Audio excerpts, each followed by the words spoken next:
Hey everybody, Dr. Alex here from Practice Domination, and welcome to article commentary about my latest article, 6 Intelligence Gathering Techniques that Pry Info Out of Your Clients and whoever else you might want to use them on. So I'm a pretty extroverted guy. I like to talk to people who are near me in line at the grocery store, wherever I'm out and about. It's easy for me to talk to people, but sometimes people don't necessarily want to talk. And some clients I have come in, they're real reluctant to share things with you. And some of these things you need in order to find out people's history, what's going on, what their goals are. Sometimes they're not forthright with all that information.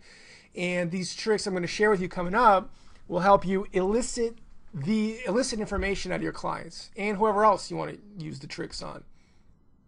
They're pretty powerful, cool tricks. It's basically techniques of conversation.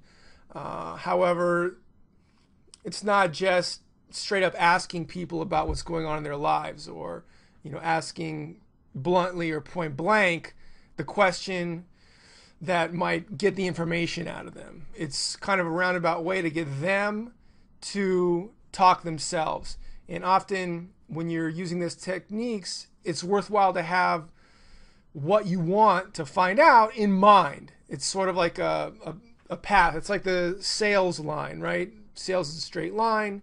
There's a goal. It's getting the sale, and you got to get the person down the line in order to get the sale, right? Or if there's a piece of information out here, you have to walk them through the conversation to get that piece of information. So these tricks will help you do that. Even if someone might seem tough and doesn't want to tell you about the injuries or whatever is going on in their lives that prompted them to come see you, even if they don't want to tell you about how it might be impacting their life. We all have clients like that. They're tough. They don't want to seem vulnerable or whatever, but there's a reason they come to your office, and these tricks will help you get that information out of them. And it'll help you get information out of other people too. Just use them for good. Don't use them for bad. But anyway, let me tell you real quick how I came upon these tricks.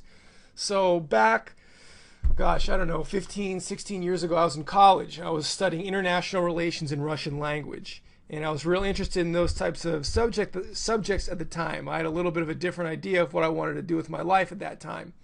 And so because of that, I was always reading books on history, war, the military, intelligence, and that kind of stuff, spy kind of stuff, because it really interested me. I mean, it still interests me. And of course, since I was in college during 9/11 and, when we went to war in Afghanistan, I was interested with the politics during that time, with the military action we took against Afghanistan, against Al-Qaeda during that time. And so I was always thirsty for knowledge, always trying to read all the books that were coming out because I wanted to know more. One thing that I think I have probably as a strength is real curiosity and a thirst for knowledge. I always want to know what's going on and understand the world around me as best I can. And some of these books that I read included Jawbreaker, First In, which were about the intelligence guys on the ground that kind of paved the way and cleared the way for the actual military to come in and do their thing. A couple other books I read, Kill Bin Laden, was about looking for Bin Laden in the hills of Tora Bora, where they were just behind him by, just a couple steps behind him. And that's a really interesting book because really the guys who were there, the book describes how they were largely handicapped by the people in charge. And I don't know if it's, quite mentioned overtly, but the guy that wrote the book sort of thought that they were not supposed to actually capture him, which is kind of interesting. And another good book I read, Not a Good Day to Die by Sean Naylor, who was like a journalist or something. But it's a very good book about Operation Anaconda and the battle for the Shikot Valley. And another book that talked about Operation Anaconda, which I think is the best of the bunch that I read, and this is just a few of them that I read, is called The Mission, the Men and Me by, he's retired now, but then he was Lieutenant Colonel Pete Blaber, who was in charge of the Advanced Force Operations and Special Operations teams, providing recon at the forward operating base during Operation Anaconda. And the whole book is phenomenal. It's part biography, He goes into some of the stuff that he did in the military. He was in a pretty elite unit, commanded a very elite unit, the most elite counter-terrorist unit that really the world has, and definitely that the United States military has. Very secretive unit, which I was always very interested in because they do really cool stuff. And they're basically all superheroes. The book is, like I said, semi-biographical, semi-autobiographical, and it also goes into some of the lessons, the takeaways and the lessons from the missions he was involved in. He doesn't go into, super detail because really you can't, but he tells as much as he possibly can, and then also gives the takeaways from the missions. One of the things he talked about was after 9/11, he went to go talk to this guy called Ali Mohammed, and Ali Mohammed is a very interesting character. He was a major in the Egyptian military, some sort of Egyptian military, maybe the Egyptian army. Let's call it the Egyptian army. And when he was there, he trained, I think, all sorts of, in the 80s. So as a major in the Egyptian special forces, he helped train Afghani mujahideen, including Osama bin Laden and others, to fight the Soviets. And in 88, he moved to the U.S. and married a woman to become a citizen. I think one of his main goals in the book, it says one of his main goals was to become a FBI agent or a agent for the Central Intelligence Agency. And when he was here, he enlisted in the U.S. Army. And that was going to be a stepping stone onto bigger and better things, his ultimate goals. And he expected to parlay his experience with the Egyptian Special Forces into the U.S. Army Special Forces. And I don't believe it worked out that well for him, but he was still stationed at Fort Bragg, I believe, and was there teaching Afghani culture and those types of things. Well, he was getting really antsy about not having any action, not really getting into anything interesting, so he took a leave and then went back to Afghanistan to fight the Soviets. And he came back, the story is he came back with a couple of belt buckles off of soldiers that he killed and gave them to his commanding officer at the base. And the guy's like, well, what the hell are you doing? You're not supposed to be out there fighting basically for another army, for another military. It's completely out of order. And in any other case, he would have been brought up on charges, probably discharged, court-martialed, but he wasn't. So the idea is, and the thought is, that he was working for U.S. intelligence during that time. And that would explain why, nothing came of his little excursion back to Afghanistan.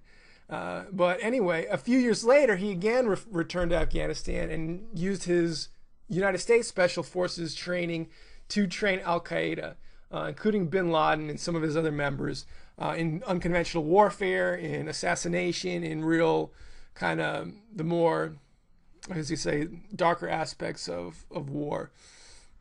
Not that there's any real light aspects, but you probably know what I mean.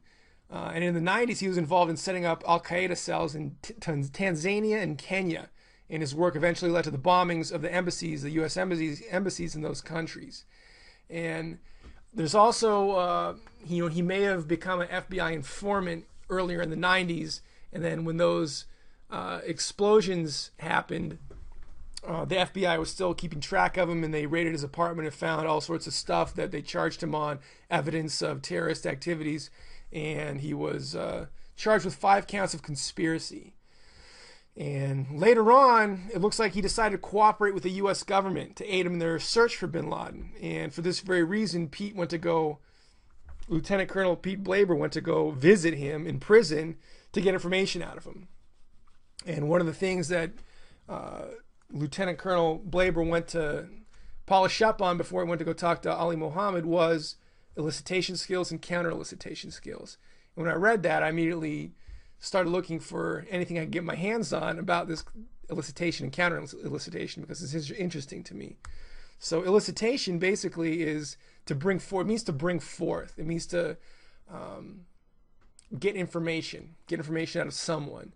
And counter-elicitation is, of course, preventing people from getting information out of you. And you might already see how this can be useful both in a clinical setting and really anywhere, especially business intelligence or any other type of intelligence. You have to be conscious about what you talk about and how you talk. A lot of people talk they don't really think about what they're saying or how they're saying it. They just jump into conversations and they aren't real conscious about what they're saying or the implications of what they're saying, what kind of impact what they're saying might have on other people, on themselves, what kind of information they're giving away. So like I've talked about before, it's important to really stay conscious, think consciously, and think critically about your own actions, what you're saying and how you're saying it, because it's important to think about that. Otherwise, you're a robot, right? If you're not thinking about what you're saying, you're going off your pre-programmed thought process, your pre-programmed operating system in your head, and that can be dangerous. It's kind of a sidetrack. It's kind of a digression, but this stuff's interesting to me, and I like talking about it. So when he mentioned he took courses in elicitation, I had to learn what that was, and I did. I got most of the stuff available. This was probably 10 years ago. I got most of the stuff available, and there's really not a whole lot more available now, which shows you, I don't know, I guess it's kind of secretive information. It's information that not many people have to actually utilize, so because of that, not much has been written on it. But I'm going to talk to you about some of the techniques right now that you can use with anybody. And once you start using them, basically they're conversational techniques you can use to perpetuate conversations. And start practicing these. Just keep them on your mind. And once you start practicing them, they'll become automatic. Now, sometimes I can't get people to shut up. You know, I talk to them and I just kind of, I don't think consciously, and I just use these things when I shouldn't, and then I start learning too much when I'm not interested, and sometimes I gotta go. I don't want to continue talking so long, and you'll probably have this problem too. So get good at learning how to end conversations in an elegant manner, so you don't have that problem. Now, the first way to open someone up is with a provocative statement, and that doesn't necessarily mean offensive. It means just something that may surprise their target and more momentarily put them off guard, so you can follow up with another technique. It's like a jab in boxing. The jab, it's meant to disrupt and disorient your opponent so then you can land with something bigger. It's supposed to get them off their game a little bit. It's sort of, perhaps you might say it's a pattern interrupt. So you say something that might be a little bit provocative, like a non sequitur or a damaging admission, something personal like a feeling you have or a frustration, and that can get the ball rolling as far as directing the conversation to where you want to go. You can also use this technique by itself to draw out opinions and positions of various people regarding more sensitive topics like politics. Now, you know, I have fairly strong opinions about politics, and one way you might gauge someone's opinion on politics is saying, like, just broaching the subject with a phrase like, you know, God, I'm really worried these days about, the outcome of the election and what's going to happen. And that doesn't necessarily reveal anything that you're worried about or who you could be worried about what would happen, say, if Trump got elected and the election already happened. But, let's go back a couple of weeks, like a month. You might be saying something to the effect that you're worried about what happens if Trump get elected, or if you're worried about if Trump doesn't get elected, because the proposition of Hillary getting elected, I think, was terrible. I mean, it was most certainly would mean escalating wars in the Middle East and, a whole lot of other negative things that we would really want to avoid. So saying something like that, it's a provocative statement, and it's going to elicit probably the opinion of the person that you're talking to. It does not put you it doesn't pigeonhole you. It doesn't expose what you're worried about. It doesn't expose your position, but it opens up a conversation to go somewhere to find out some information you want to know about. So if you said, yeah, I'm really worried about the election, the direction that things are going, the person that you're talking to, you might not know where they stand, but they're probably going to reveal that because they're going to agree with you, probably, because they're probably worried for one reason or another. And then that might open them up to reveal some clues about where they stand, and then you can go from there. So the idea is, say something that might be a little bit provocative, a little damaging, a little bit revealing, a little bit making you vulnerable, that can open up a path towards more conversation without letting your own position or stance be known. Now, quid pro quo, it means something for something. and it indicates an even exchange. In the context that we're talking about here, it means that if you tell someone something, they're probably going to reciprocate and tell you something in return. And that taps into the power of reciprocation, which is, if you read Cialdini, influence, it's one of the things when you give someone something to someone, naturally it causes them to want to reciprocate and give something back. That's why, in the office, you can offer someone a drink or something nice, and they're going to have a better shot of doing business with you because they feel, it's kind of subconscious, but they feel a little bit indebted to you, even though it might not, necessarily be true debt that they have to repay. If you offer them something nice, they're going to like that, and they'll probably want to offer you some sort of benefit in return. So when you offer someone some information, or like say a secret, you share a secret with someone, they're probably going to share one back with you. And that's something that you can use. Tell them something secret or exclusive, and you might get something back. You might not, but you might. And it puts you in a good position to get some information. Just make sure you don't spill too many beans when you use this technique, because remember, you're trying to get information out of the other person. You shouldn't be giving up too much of your own information. You shouldn't be sacrificing too much of your own information to get the information out of your person.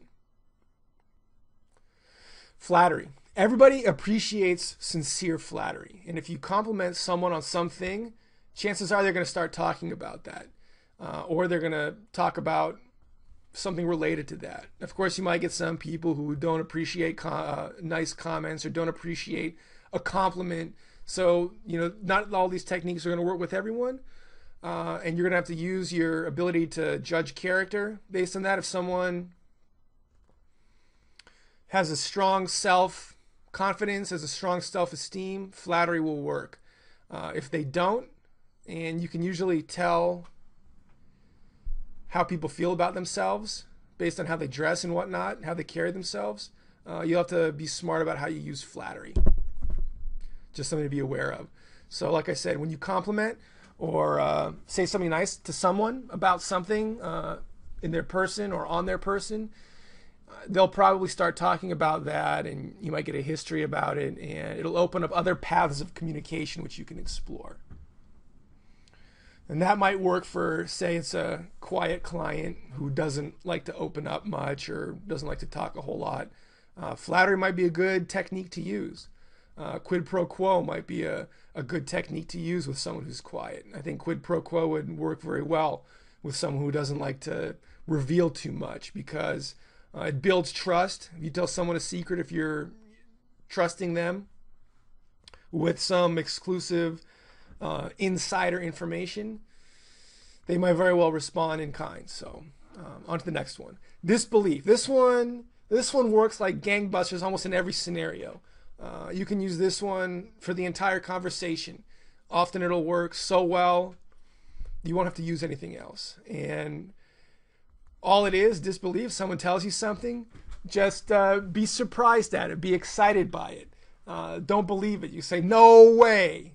And then they'll probably, if someone tells you something fantastic, like, let's say, oh yeah, I was in a terrible motorcycle accident. And you say, motorcycle accident? Yeah, I was going like 120 miles an hour, and 120 miles an hour? No way, get out of here. And of course, they're going to start talking about that. That's probably not the best example, because someone will probably want to talk about a motorcycle accident they were in anyway. But that's just how it works. When you show disbelief, or if you're surprised at something, you might, and you express that surprise, you're probably going to get more information out of them. I won't exactly say a scenario where I used this recently, but it had to do with a family member of one of my clients who had some misfortune happen to them. And if you use some disbelief in a situation like that, you're going to find out what happened. And that disbelief was not like an excited disbelief. It was kind of a sad or a morose disbelief. And, I genuinely liked the patient, the client. So I wasn't, necessarily like trying to pry or anything. I was just interested with what happened. But you use that, you use something like disbelief, and you're going to get a lot of information. So use it. It's good. You can set it up, set up the technique with a quid pro quo. If you tell someone an exclusive piece of information and they respond with some exclusive information of their own, you can use some disbelief to have them continue with that conversation. So it's good in that regard. If the target stops, yet you still want more, you can use repeating words or mirroring phrases. I just gave you an example of that with the motorcycle accident. However, here's how it works. If someone mentions something to you that you want to learn more about, you can put that word or phrase into a question and repeat it back. Often they'll expound.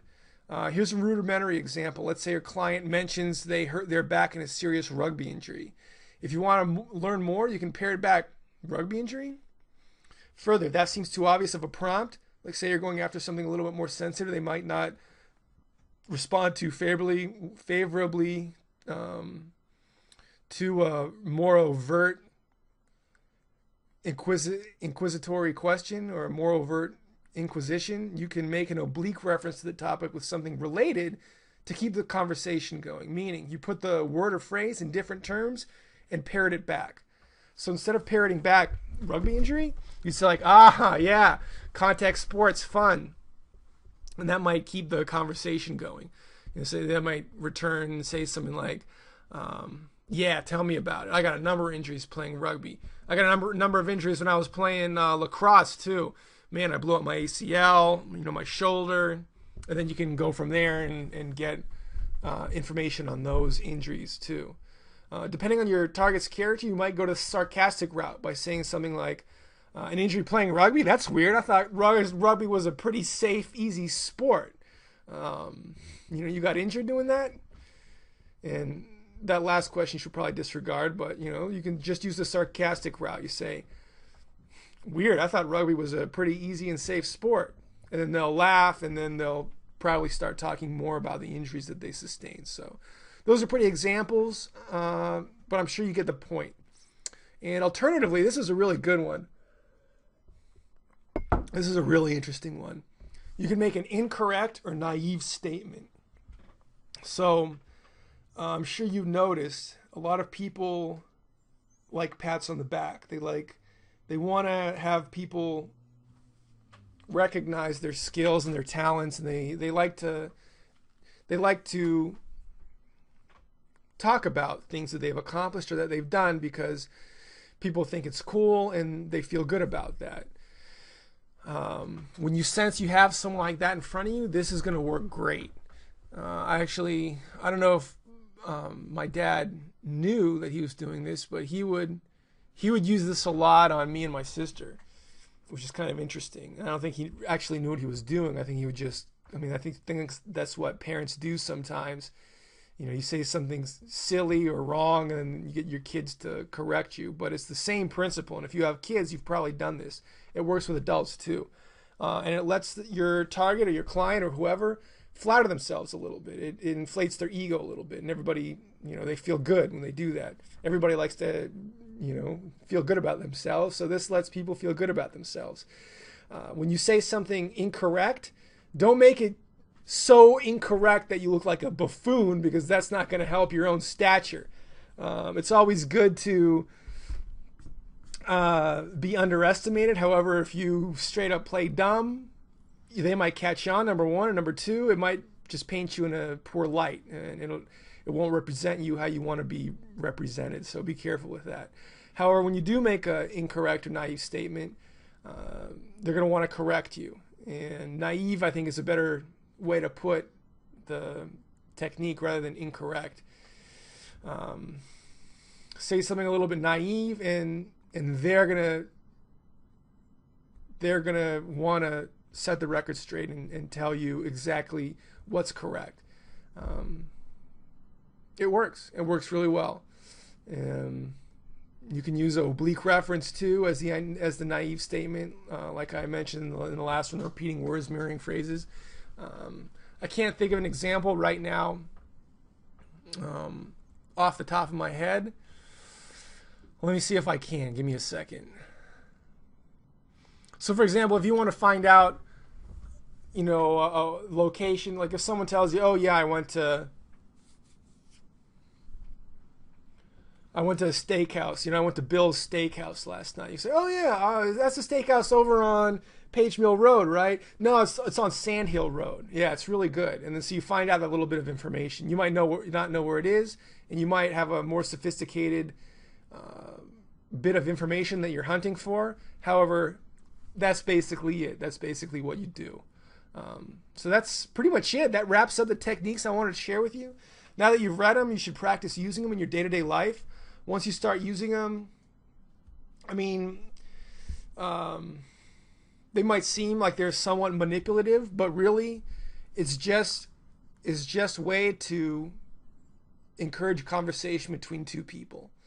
In a clinical setting, you might have information that is critical to learning more about the patient, getting a history. And, if you're dating someone or if you're meeting someone who's shy, it's a good way to have them open up.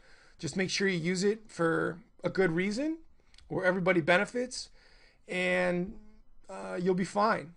Start practicing them, and soon you'll be practicing them automatically, and you won't believe how quickly people will open up to you. A lot of times you can start with one of these things, like just say to someone, how's your day going? And you'll see them kind of relax a little bit. This happens all the time. Just give them something sincere, like how's your day going? And they it's okay, I've only got 2 hours left to work. And then just go from there. And it's real easy to continue conversations using these techniques. That's about it. If you like the information in this post, be sure to check out my book. Buy it, because I know you're going to like it. There's a lot of other secret stuff that I talk about that's similar to these types of techniques and tricks that I've shared with you today. So be sure to check that out at practicedomination.com/book. That's about all. Dr. Alex signing out. Be sure to like and subscribe so you watch every new episode that comes out, every new video. And I'll see you in the next video. Thanks for being with me. Bye.